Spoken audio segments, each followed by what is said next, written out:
En el OIJ, tu seguridad es importante. Por eso, abrimos este espacio para vos. OIJ a tu servicio, un programa donde conocerás sobre los delitos más comunes y cómo podés evitarlos. Una producción del OIJ con el apoyo de Teletica Radio y Fundación Ciudadela de Libertad. Generamos conversación. OIJ a tu servicio, al aire. Hola, muy buenos días, muy contenta yo de que ustedes me acompañen y de acompañarlos en esta mañana, una mañana más de sábado, muy feliz porque el día de ayer celebramos el Día de la Independencia. Don Roy, ¿usted dónde estuvo? Correcto, me fui para la playa. ¿Cómo? Me fui que se fue para la playa y no fue a los desfiles, o fue a los desfiles en la playa. No, el 14, la parte cívica, el 14 en la noche, el Día de los Faroles, me reuní con los compañeros del colegio, del Liceo Costa Rica, que siempre es tradición reunirnos, pero el viernes propiamente nos fuimos para la playa.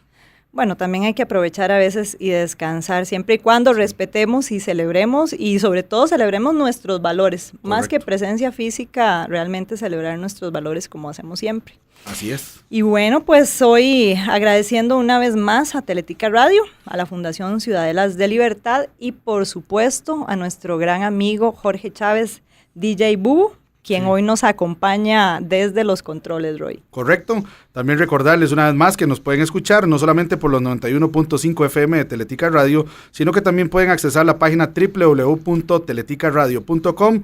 También pueden bajar la aplicación TuneIn y digitar todo seguido Teletica Radio y ahí nos podrá escuchar. Y también recordarles que los podcasts están en la página del Poder Judicial, www.poder-judicial.go.cr / OIJ, ingresa a comunicación al programa de radio y ahí puede escuchar este programa y todos los que hemos generado anteriormente. También recordarles las líneas confidenciales, Maricel. Exactamente, recordarles que si ustedes tienen información confidencial que nos pueda ayudar en las investigaciones, la puede brindar a la línea 800-8645. Esa línea es totalmente confidencial y gratuita, pero también tenemos un WhatsApp, que es el 88645. Son muy parecidos, pero en el WhatsApp usted nos puede hacer llegar tanto audios como textos, videos, fotos, todo lo que usted quiera nos puede enviar a través de esa línea. Esa es para que mande material únicamente. Y la línea confidencial, pues es para que llame y cuente la información que usted tenga. Ojalá todo lo posible que pueda tener a mano. Correcto, es siempre y de gran importancia para los investigadores.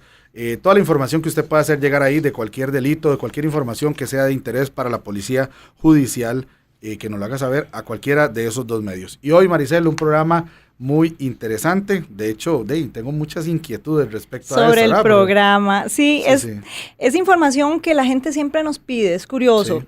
Todos quisiéramos pues no sufrir la pérdida de un ser querido y mucho menos en una situación pues que sea violenta.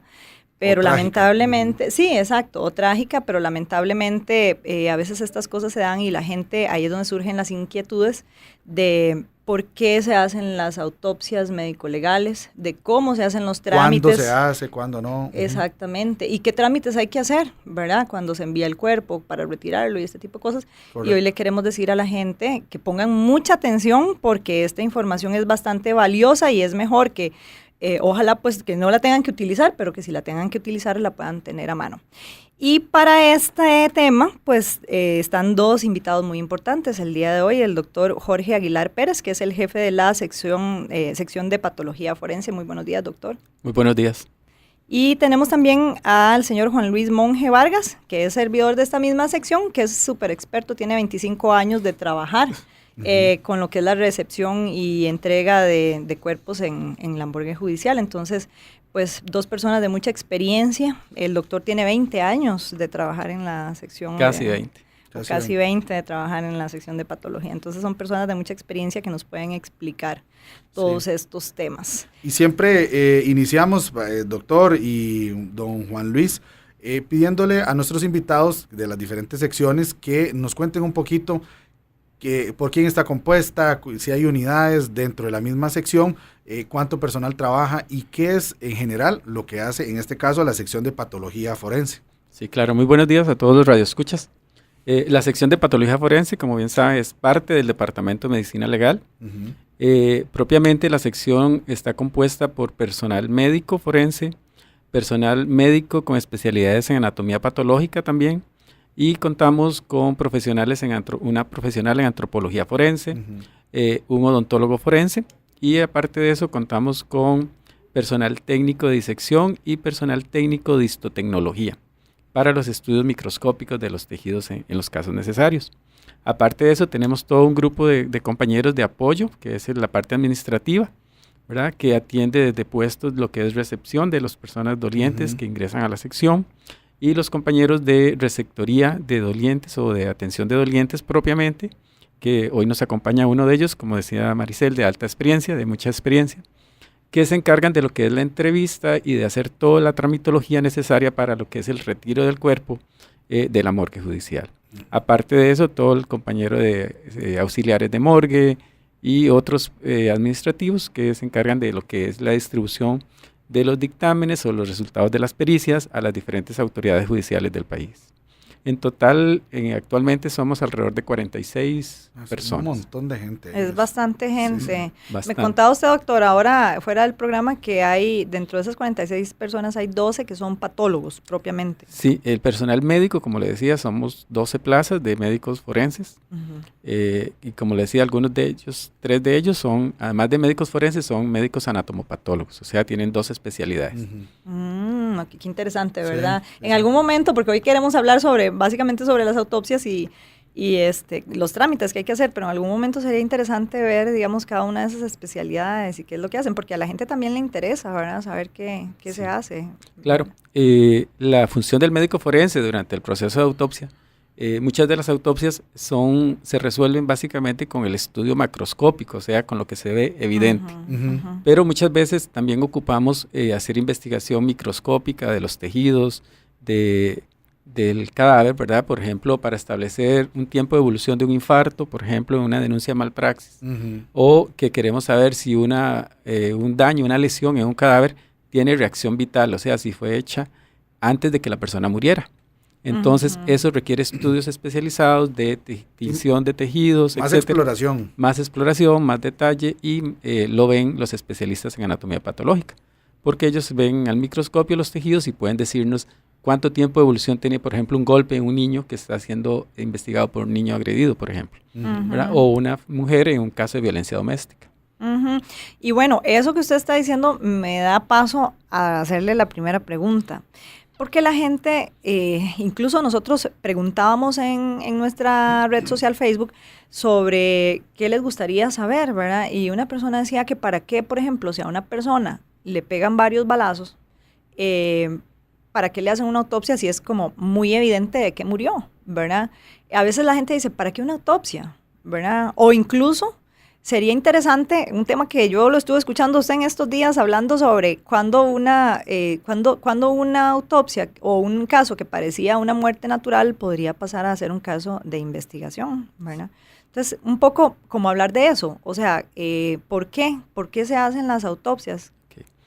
Bueno, la autopsia médico-legal es un proceso que está estipulado por la ley orgánica del Poder Judicial, por el Código Penal de este país, incluso el Código Procesal, como una pericia para la administración de justicia.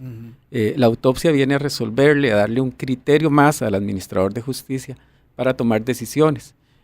¿Por qué se hace la autopsia? Necesitamos definir si en realidad esa persona que estamos valorando, la causa de muerte es producto del disparo, como mencionaba, ¿verdad? O producto de la agresión, o es una muerte natural, un accidente de tránsito que una persona va manejando, sufre un infarto, se sale a la carretera, pero en realidad murió por el infarto, no por las secuencias del accidente, exactamente. Porque también inclusive podría ser que se piense que la otra persona que lo chocó tenga alguna responsabilidad y fue del infarto, no fue del choque. Exacto. O, por ejemplo, una de las cosas que siempre tenemos que valorar es descartar un homicidio en este tipo de muertes.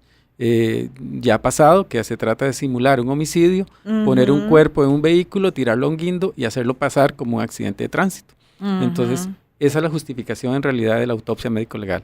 Es aclararle al administrador de justicia la causa de muerte de esa persona, de qué murió, y por otro lado, la manera de muerte, o sea, en qué circunstancias murió. Si es un accidente, si es un homicidio o es una muerte suicida o una muerte natural. Sí, que son las causas. La manera de muerte. Las maneras de muerte, sí. Para uno, como investigador, yo le decía, desgraciadamente a veces toca hablar de lo que uno ha vivido y para poder preguntar y hacer más claro el asunto. Cuando trabajé en la sección de homicidios, una vez fui a entrevistar a uno de los patólogos, que por cierto, 2 de las 3 causas que llegué con él salieron positivas. Me ha dado suerte de trabajar con este doctor. Patólogo. Sí, ahorita me acuerdo del nombre.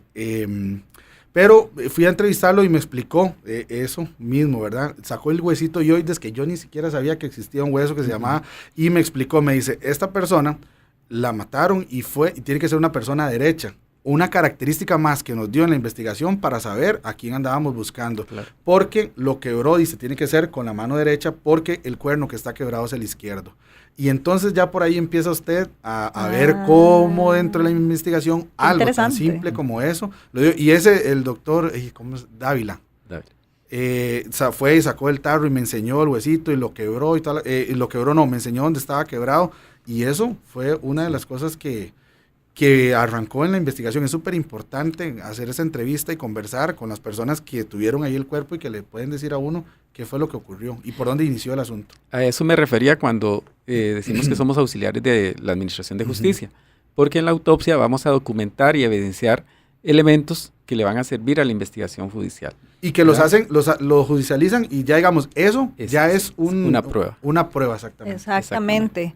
Sí, porque en este caso, bueno, como preguntaba esta persona en el Facebook, si no se hace, o sea, ¿cómo hacer un proceso legal, verdad? Y cómo acusar a una persona si no tenemos la manera de muerte va a ser bastante evidente, pero la causa de muerte no lo va a hacer si no hacemos la autopsia, ¿verdad? Entonces, ¿quién le dice a uno que esa persona no estaba ahí, que ya estaba infartado, que había muerto de un infarto y después alguien pasó y le disparó, ¿verdad? Pero hay que probarlo, o sea, hay que probarlo de manera legal para después someter a las personas sospechosas a un juicio. Claro. Entonces, no es tan evidente, en verdad. Muchas veces no es tan evidente. Otra, por ejemplo, una persona que muere por múltiples disparos, donde intervienen varias personas disparando, hay que establecer una culpabilidad individual. Entonces hay que establecer cuál de las 10 heridas que tiene lo mató primero. Porque pudieron ser de diferentes armas y con el arma... y de ángulos diferentes. Claro, entonces la bala que entró, esta fue la que lo mató y esta es una 9 milímetros y las otras eran de 38. Y el que tenía 9 milímetros después se estableció que era fulano de tal. Entonces ya hay una responsabilidad sobre ese que fue el que lo mató. Exactamente. Y eso es parte de la función de la autopsia médico-legal, ¿verdad? Ahora, la gente se pregunta, ¿por qué dura tanto una autopsia? Bueno, el resultado de autopsia, como les decía, los objetivos de establecer causas de muerte, maneras de muerte, requiere de diferentes elementos.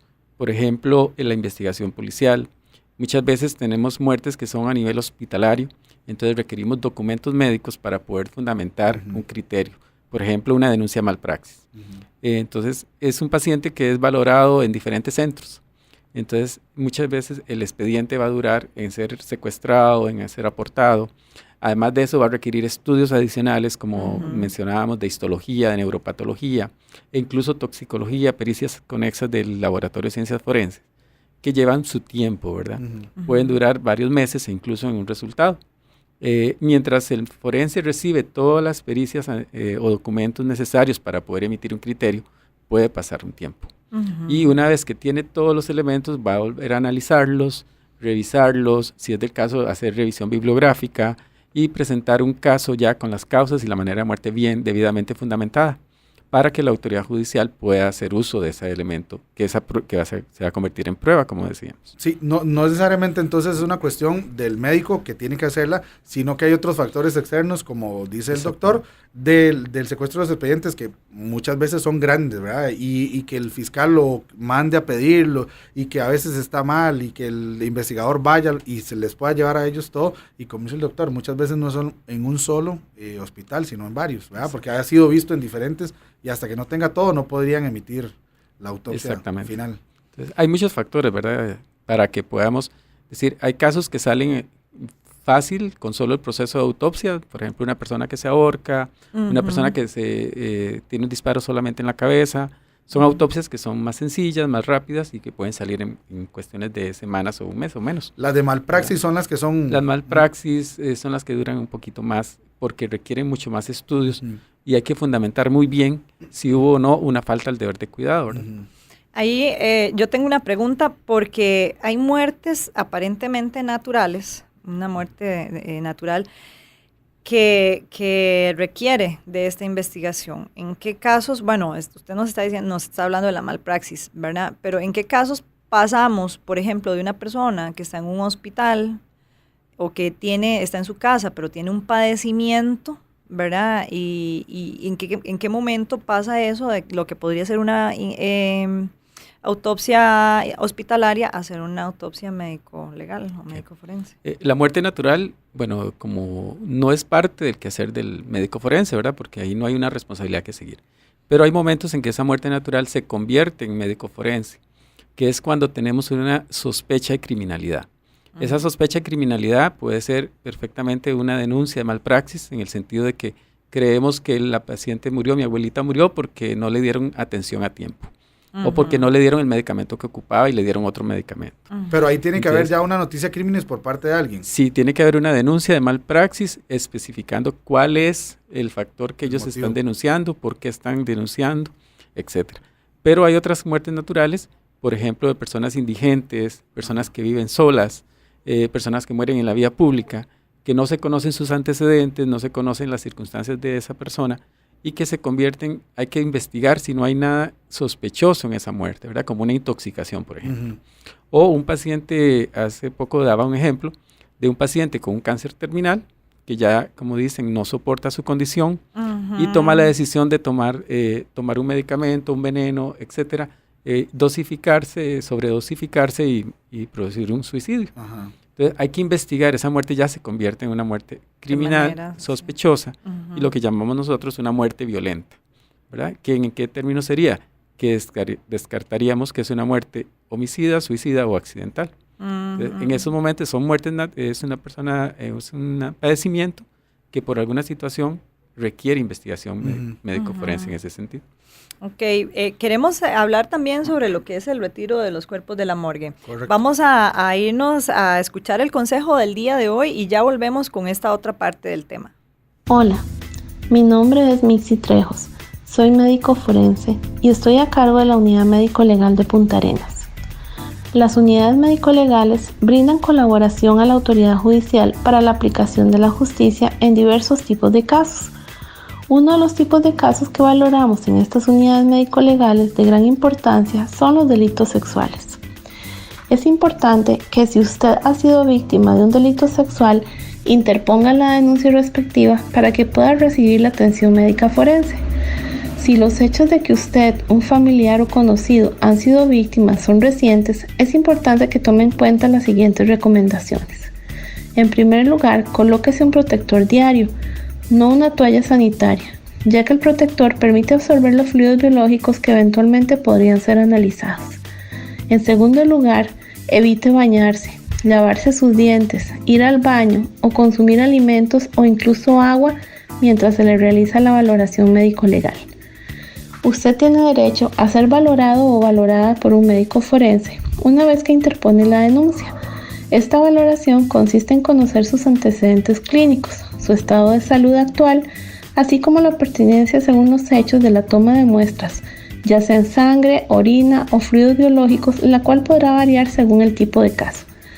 Toda valoración incluye además un examen físico, cuyos resultados se integran en un único documento denominado dictamen médico legal, el cual el médico forense remite directamente a la autoridad judicial encargada del caso. Si los hechos han acontecido en las primeras 72 horas, usted, según el tipo de caso, podría ser referido o referida por el médico forense a un centro médico de la Caja Costarricense del Seguro Social para que se le brinde tratamiento de prevención de enfermedades de transmisión sexual y embarazo. Finalmente, es importante que sepa que el médico forense es un perito o especialista imparcial, el cual le brinda la información recabada únicamente a la autoridad judicial encargada del caso, por lo que la confidencialidad por parte de este es sumamente importante para salvaguardar el debido proceso, por lo que no está en la capacidad de brindar ningún tipo de información a ninguna de las partes. Los delitos sexuales son un asunto de suma importancia para el Poder Judicial y por eso nos esmeramos en brindarle el mejor servicio y atención posible. Poder Judicial, trabajamos con mística y esmero para brindarle la mejor atención. Regresamos a OIJ a tu servicio, donde generamos conversación. Una vez más les recordamos la línea confidencial 808-645, donde usted puede llamar y dar toda la información que tenga respecto a algún delito o a alguien que usted sepa que está pues causando algo negativo, ¿verdad?, para la sociedad. Y también el WhatsApp 808-645, recordando que ese 645 es OIJ, 808-OIJ o el WhatsApp 88000 OIJ.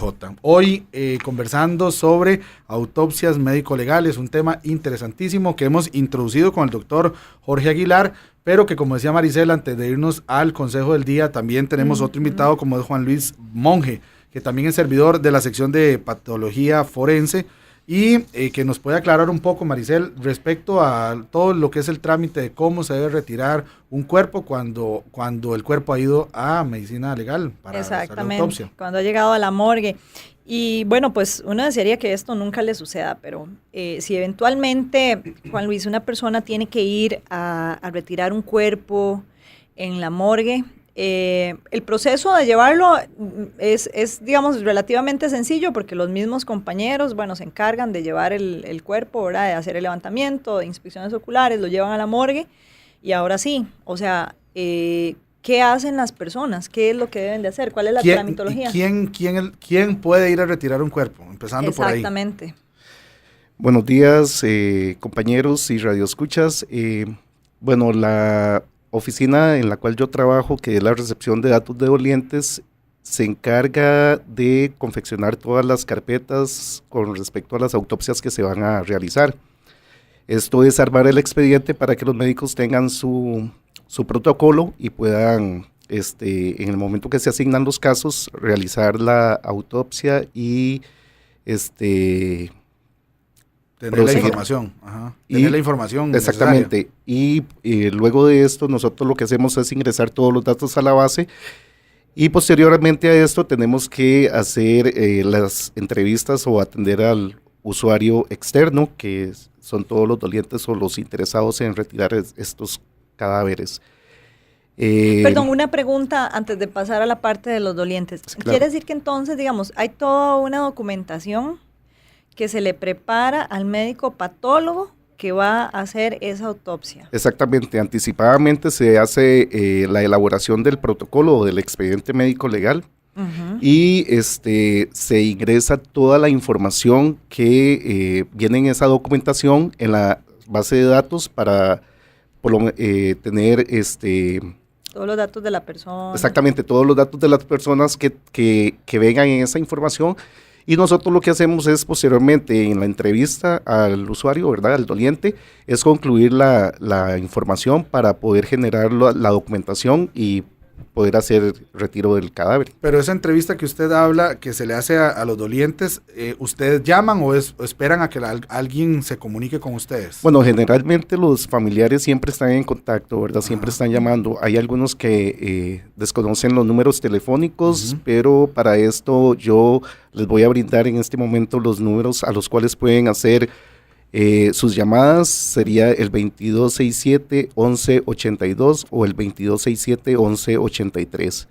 En estos dos números de teléfono, cualquier usuario puede hacer su consulta sobre los trámites que tienen que presentar o realizar para poder retirar el cuerpo.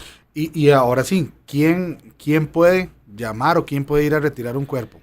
Bueno, llamar puede hacerlo cualquier persona. Nosotros estamos para dar información a cualquier persona que nos contacte y el retiro del cuerpo sí lo puede retirar cualquier familiar directo, siempre y cuando no haya, digamos, una disputa del cuerpo por parte de las familias, sino ahí se lleva una prioridad, digamos, de consanguinidad, en la cual consiste que el cuerpo, bueno, en primer plano se le entregaría a la esposa, posteriormente a la compañera sentimental con más de 3 años de relación, de convivencia. Luego siguen los hijos mayores, No importa de qué relación, si matrimonio o compañera relación sentimental.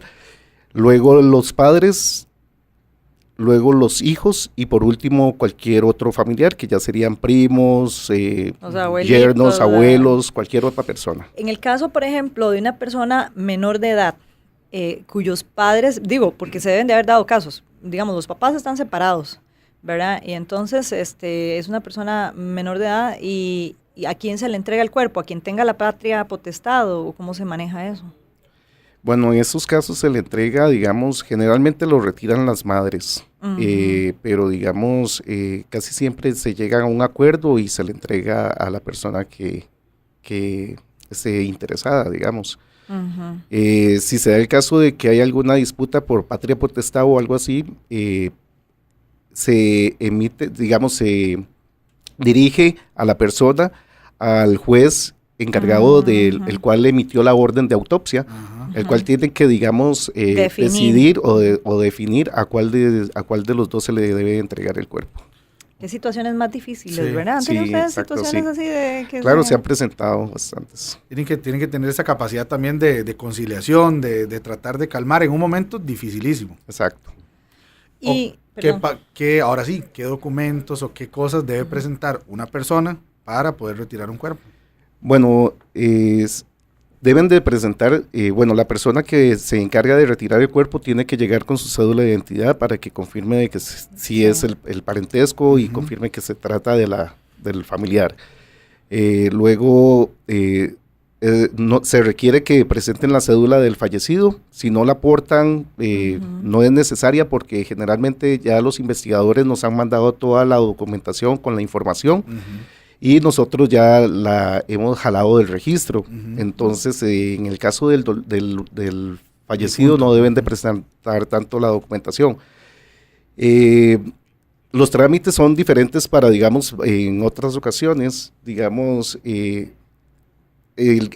diferentes retiros de cuerpos. Digamos, si va a ser enterrado en el país, nada más se requiere de que llegue su familiar directo y se les hace la entrevista, se les entrega la documentación y posteriormente se esperan en una salita de espera, sí, para que sean llamados por un compañero que los dirige a vestir el cuerpo y luego ya ahí llaman a la funeraria y pueden retirar el cadáver. Para extranjeros se requiere de una documentación adicional, pero no es mucho, digamos, es solamente presentar 2 timbres de la Cruz Roja y 2 médicos, porque los certificados tienen que ir con esos timbres sellados y firmados por el jefe de la sección. Y para cremación es igual, más o menos, o sea, para la cremación, porque se dan casos en que no son enterrados sino son cremados, entonces es la misma documentación de como que si fuera a repatriarse el cuerpo. Deben de presentar 2 timbres médicos, 2 de la Cruz Roja y se les extienden los certificados respectivos para la cremación. Esos timbres no se venden ahí, uno tiene que llevarlos o no hay manera de conseguirlos ahí. Esos timbres los venden en los lugares cerca de, digamos, de los tribunales, de la corte, donde venden especies fiscales y se consiguen también en farmacias privadas y en algunas funerarias, ellos los... Importante, ¿verdad? Ese dato porque alguien pensaría que tal vez ahí los van a vender o que los pueden conseguir, pero entonces tienen que conseguirse en otro lugar donde venden especies fiscales. Son 2 timbres de la Cruz Roja y 2 médicos. Muy bien. Bueno, y yo tengo una consulta sobre esto, pero nos vamos a ir a unos comerciales y ya casi volvemos con este tema. Estás escuchando OIJ a tu servicio, un espacio para tu seguridad. Enseguida estamos de vuelta.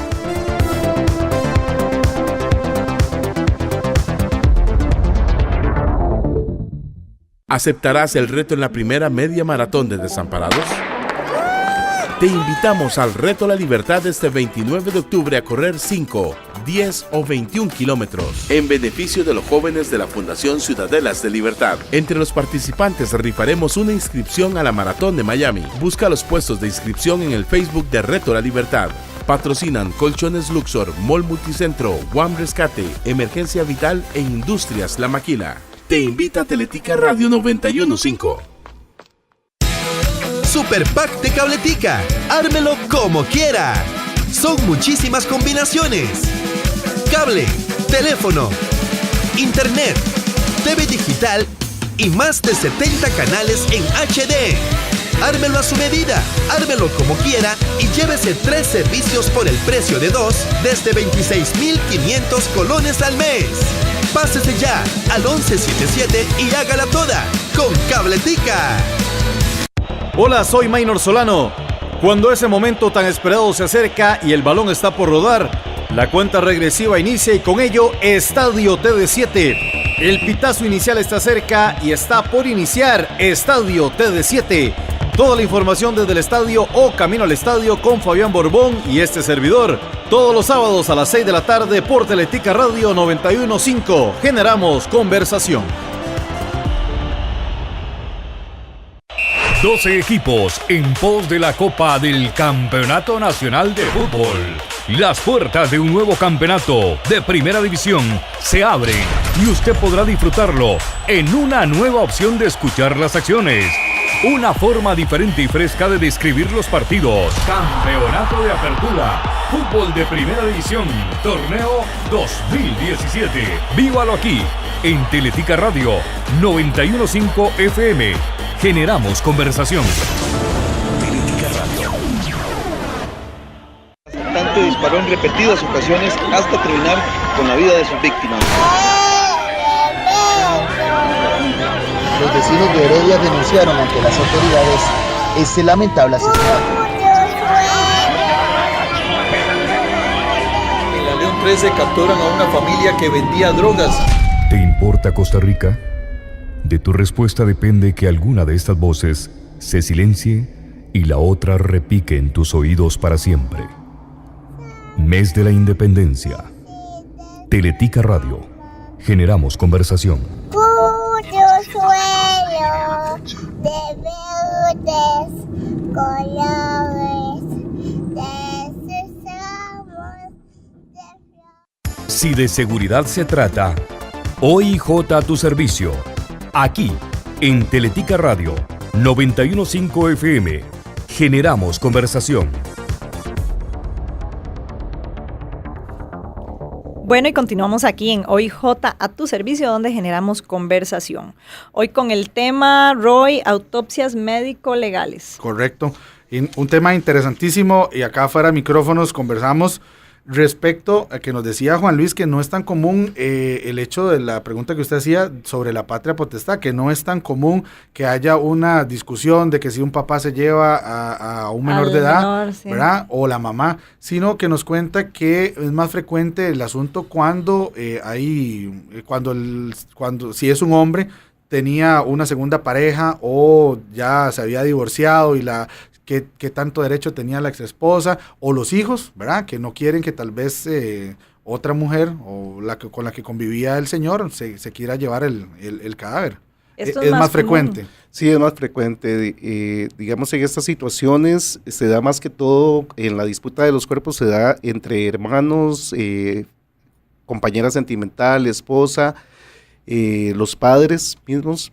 Uh-huh. Y cuando se dan estas situaciones, nosotros lo que hacemos es tratar de que se realice una conciliación para que no llegue a más, porque si no tienen que dirigirse al juez, como les digo, para que tarda más. Exactamente, mientras se tarda más, porque entonces nosotros lo que hacemos es frenar la entrega del cuerpo, porque no podemos tomar una decisión nosotros no la podemos tomar. Es una situación muy difícil. Claro que sí, pero como le digo, tratamos de que ellos concilien ahí mismo para que no se genere estas situaciones y en la mayoría de los casos se da la situación de que se llega a la conciliación y se le entrega, digamos, a la persona que indica, pero si no, se dirige al juez del lugar, digamos, si estos casos es mejor hacer la...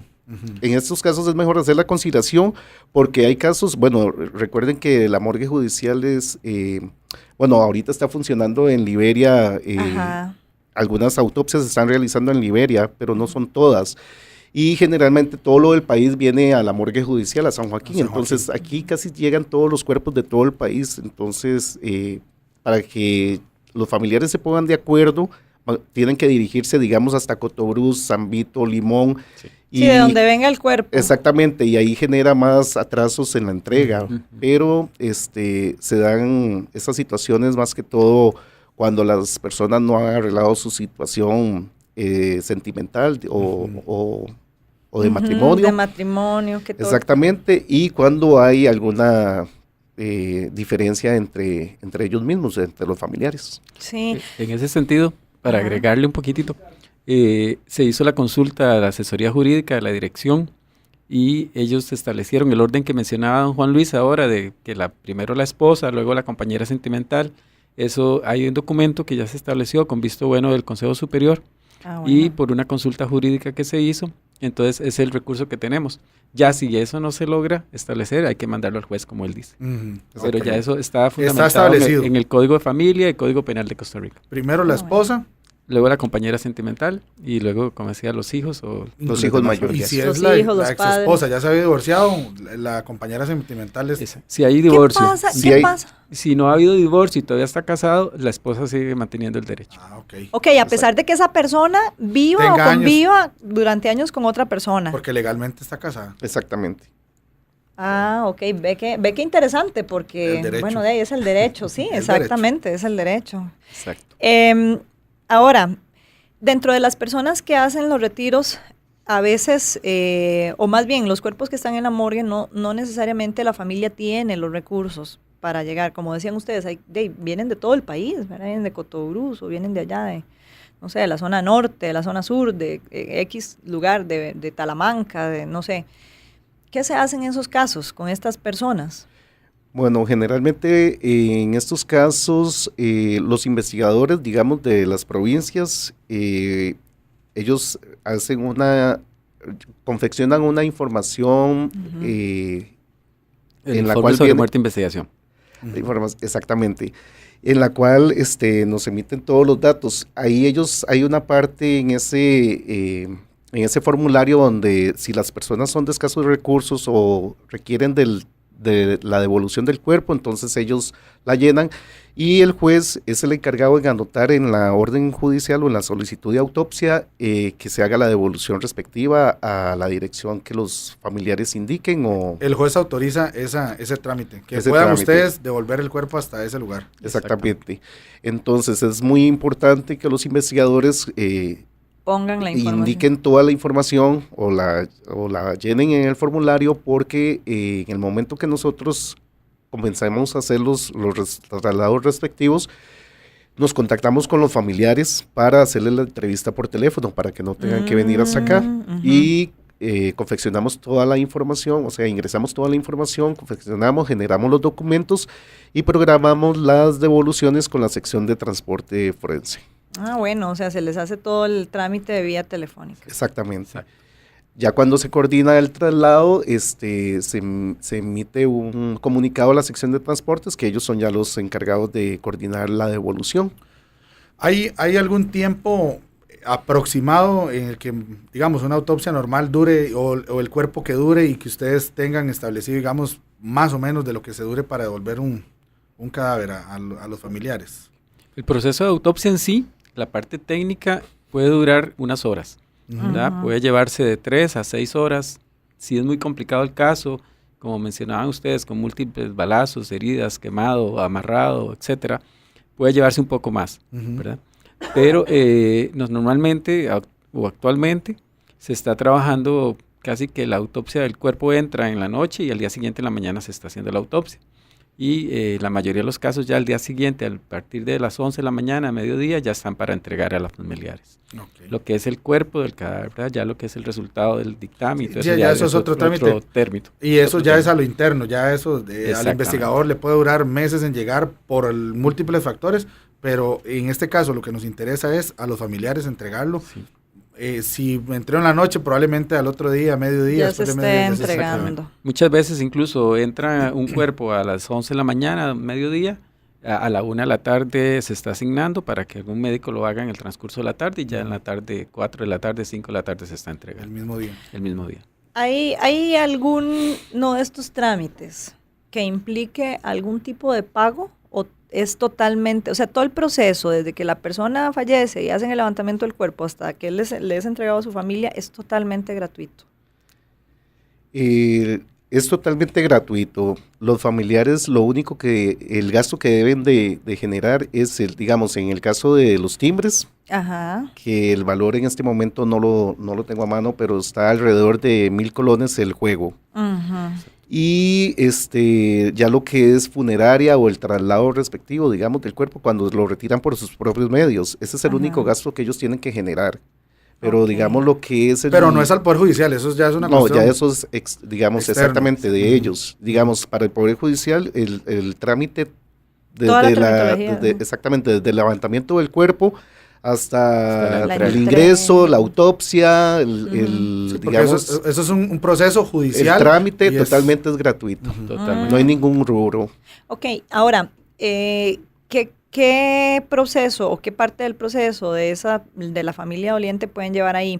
Me refiero a cuando llegan, el vestir el cuerpo, digamos, no sé si por parte de la funeraria o por parte de la familia, pueden vestirlo ahí, pueden, incluso algunos, pues sobre todo las mujeres, ¿verdad? Que somos tan coquetas que ni muertas nos queremos ver, antes muerta que sencilla, dice mi hija siempre, ¿verdad? Entonces, todo eso lo pueden hacer ahí, o sea, hay una sala que ustedes tienen que está bastante bien acondicionada. Exactamente. Hay una sala y en el momento que las autopsias se concluyen, como les indiqué, hay un compañero que sube y llama a los familiares para que, bueno, se les presta la colaboración también de vestir el cuerpo si ellos no lo desean, digamos, si ellos no quieren pasar a vestir, y entonces nosotros prestamos la colaboración de vestirlo.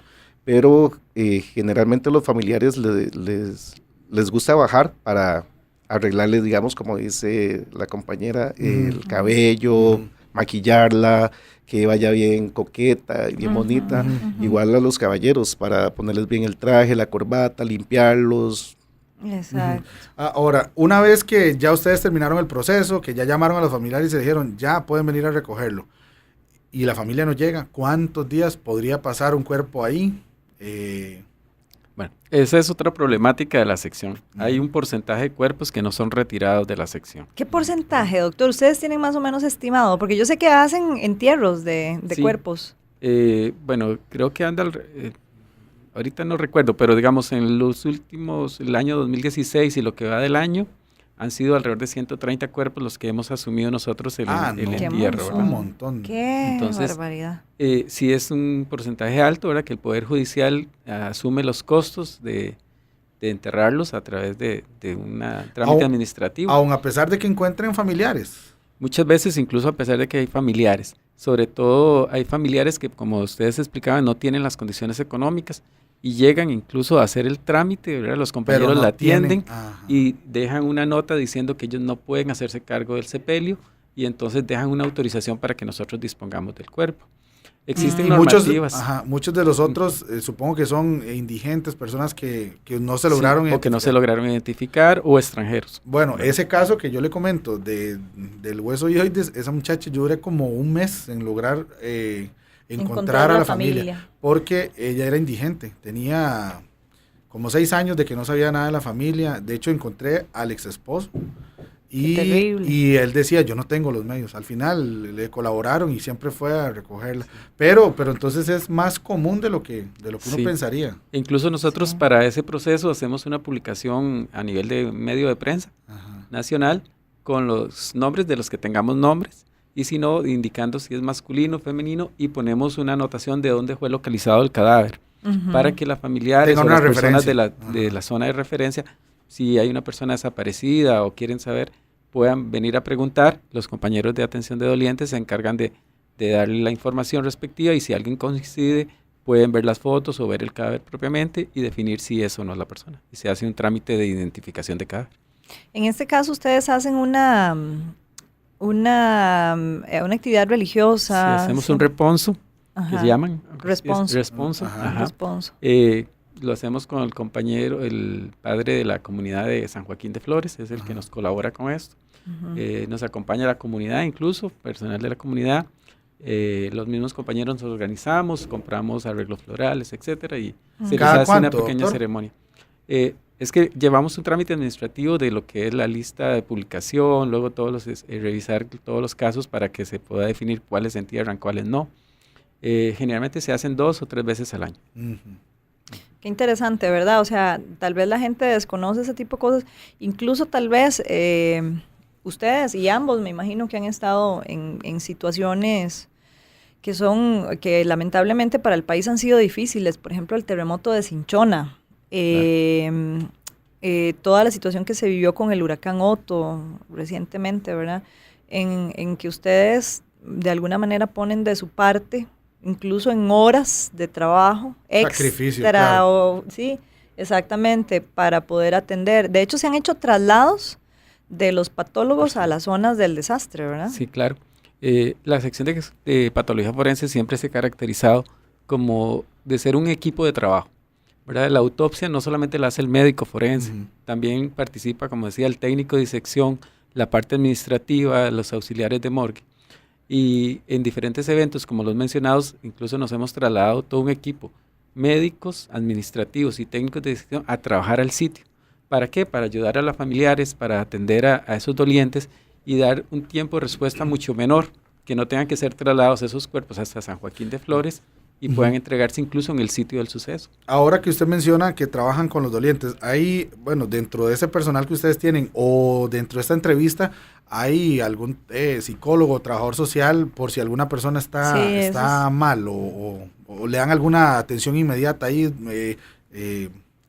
Dentro de propiamente la conformación de la sección de patología no existe, pero desde hace como 2 años tal vez. Sí, 2 años más o menos. Se acondicionó en la sección en el edificio donde está la sección de patología una oficina de atención a la víctima que lo maneja en la ciudad judicial. Entonces cuando nosotros requerimos, los compañeros hacen el contacto con la psicóloga o la trabajadora que esté ahí. Con las compañeras y les informamos y ellos actúan inmediatamente. Okay. Van y atienden a la familia. Exactamente. Exacto. Y yo tengo una pregunta que es más una curiosidad. Y bueno, ahora extra programa lo estuve conversando con el doctor Aguilar. Hay casos que son más difíciles que otros. Y estoy hablando más que todo de la parte humana, ¿verdad? Digamos, en el caso del doctor, por las autopsias, cuando se realiza propiamente la autopsia. Y en el caso de Juan Luis, me imagino que por el trato con los parientes, ¿verdad? ¿Han tenido ustedes casos en los que ustedes realmente se han sentido mal por la situación que está aconteciendo? Lo digo porque tal vez la gente pensará, ¿verdad?, en nosotros, en cómo hacemos. Nosotros estamos relacionados de alguna manera permanentemente con las personas víctimas, con el dolor, exactamente. Y ustedes más que nadie porque están directamente están relacionados con personas que son víctimas de un delito tan gravoso como son los homicidios, ¿verdad? Y como es en este caso las muertes. Entonces, sí, exactamente. La atención, digamos, ahí generalmente es muy dolosa para cualquier tipo, digamos, de fallecimiento, porque estamos tratando con personas que están con su dolor. Vulnerables. Exactamente, están muy vulnerables. En ese momento ellos no entienden lo que uno les dice, porque en ese momento están con su reacción de pena, de dolor. Y sí nos ha tocado situaciones en las cuales ha sido muy difícil, hay que tratar de manejarlo porque de ahí uno es humano y no se puede quitar esa parte. Exactamente, no se puede quitar esa parte, se siente, nos solidarizamos con ellos, ¿verdad? Y tratamos de confortarlos, dándoles una palabra de aliento y ayudándoles en todo lo que se pueda. En general, doctor, tienen que ser personas muy sensibles las que trabajan ahí y que realmente les guste hacer esto, ¿verdad? Definitivamente. Por un lado sensibles, pero por otro lado fuertes, porque, o sea, uno no podría morir. Yo cuando ingresé al organismo, yo me acuerdo que al principio era muy difícil para mí, ¿verdad? Ver todos los días los casos que suceden y les voy a confesar que yo salí muchas veces del trabajo y me iba a la iglesia, me iba al Santísimo, porque yo decía, no, esto es algo que yo no puedo manejar, que no puedo soportar, ¿verdad? Pero bueno, conforme pasa el tiempo, no es que a uno, pues ya no lo sienta. No es que se desensibiliza, sino que aprende. Aprende a asumir el dolor, sí. Definitivamente yo soy de la opinión que, o sea, no es que la persona se desensibiliza, eso no se puede decir. Al contrario, se humaniza. Claro. ¿Por qué? Porque está, como dice el compañero y ustedes, todos los días estamos frente al dolor humano, frente a la víctima de la agresión, el niño agredido, la mujer violada, la mujer matada por su compañero, la víctima de un homicidio que tal vez no tenía nada que ver con el asunto. Y como dice el compañero, es familiares que están ante una muerte abrupta. No es algo que esperaban, no es una persona que estaba enferma. No llegó a ese proceso, es una cuestión que llegó. Algo muy agudo. Entonces eso lo hace mucho más difícil. Entonces, como dice el compañero, atender a ese tipo de persona, a ese tipo de usuario es difícil.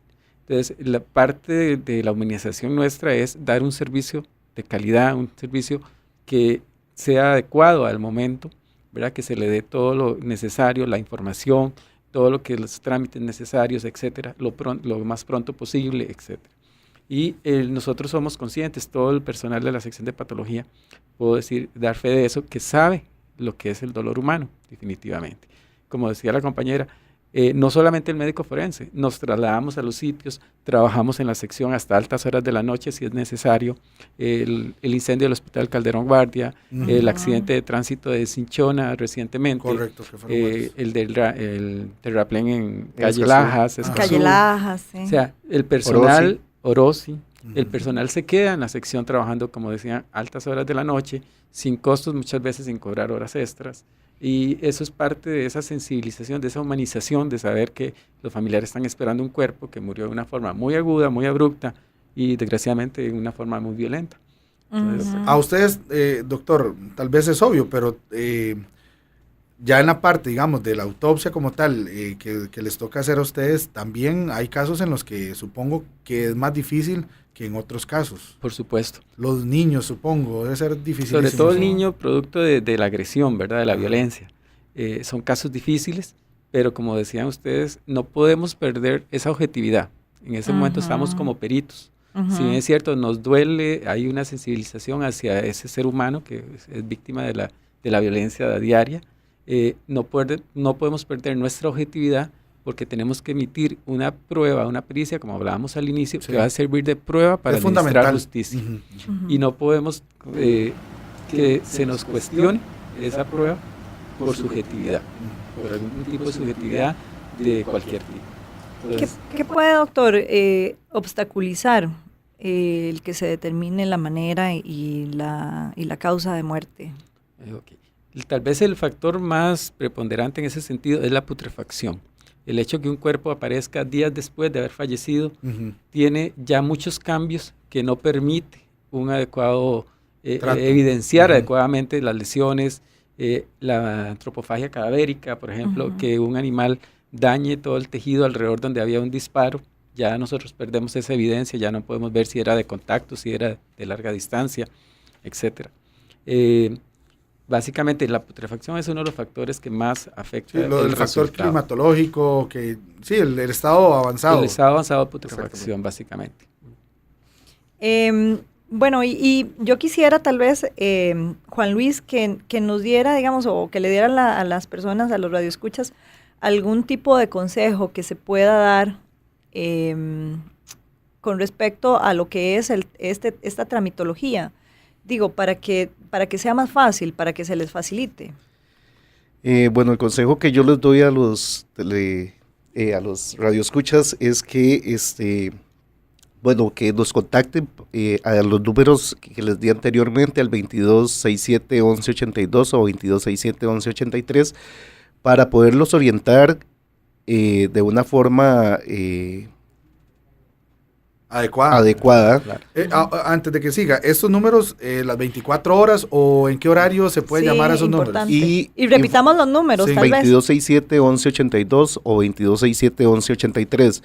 Recordándoles que la atención en esta oficina de la recepción de datos de dolientes labora de lunes a viernes de 6 de la mañana a 9:45 de la noche para trámites de documentación. El retiro del cuerpo lo pueden hacer 24 horas, siempre y cuando tengan toda la documentación completa. Ya realizada. Exactamente, y los fines de semana y días feriados de 6 de la mañana a 5:45 de la tarde. Bueno. Y como les digo, el retiro del cuerpo 24 horas, siempre y cuando tengan lista toda la documentación. Informarles a los dolientes que por favor llamen a estos números porque estos son directamente en la oficina de nosotros, los cuales damos la información verdadera, digamos. Sí, la que es confiable. Confiable, exactamente. Exactamente. Si ustedes dicen que entregan cuerpos 24 horas, quiere decir que entonces que también hay sábados y domingos autopsias, o claro. Eso se llega hasta lunes. No, nosotros trabajamos con un rol de trabajo de tiempo extraordinario, sábados, domingos y feriados. De 8 de la mañana a 8 de la noche el personal médico y el personal administrativo de 6 de la mañana a 6 de la tarde para lo que es hacer entrevistas y preparar toda la documentación. Además de eso, hay un técnico de sección que trabaja, que se mantiene las 24 horas del día, haciendo por turnos, ¿verdad?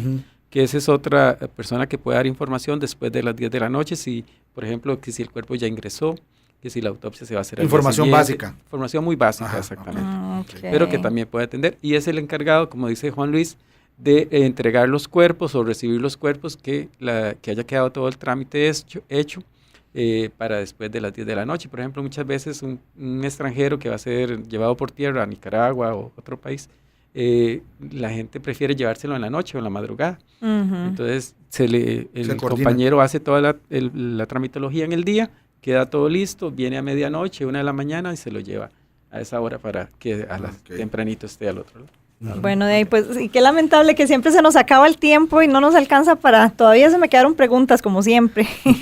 Quisiera antes de irnos recordarles los números a los que se pueden comunicar con las personas encargadas de lo que son el retiro de cuerpos, que son el 2267-1182 o 2267-1183.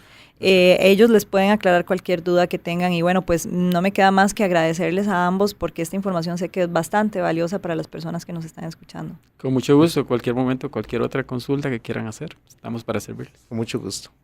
Bueno, pues muchas gracias. ¿Y Roy? Sí, muy interesante el programa del día de hoy, Maricela, esperando que también sea del agrado y de la utilidad de nuestros radioescuchas y pues desearles que pasen hoy un lindo sábado, ¿verdad? De fin de semana largo, que continúen. Un fin de semana muy bonito y bastante patriótico. Ojalá que aprovechen para meditar en los valores y sobre todo en la importancia que tiene nuestra patria y bueno, pues nos estaremos escuchando la próxima semana. Correcto. Hemos escuchado OIJ a tu servicio, un espacio donde aprendes a vivir con mayor seguridad.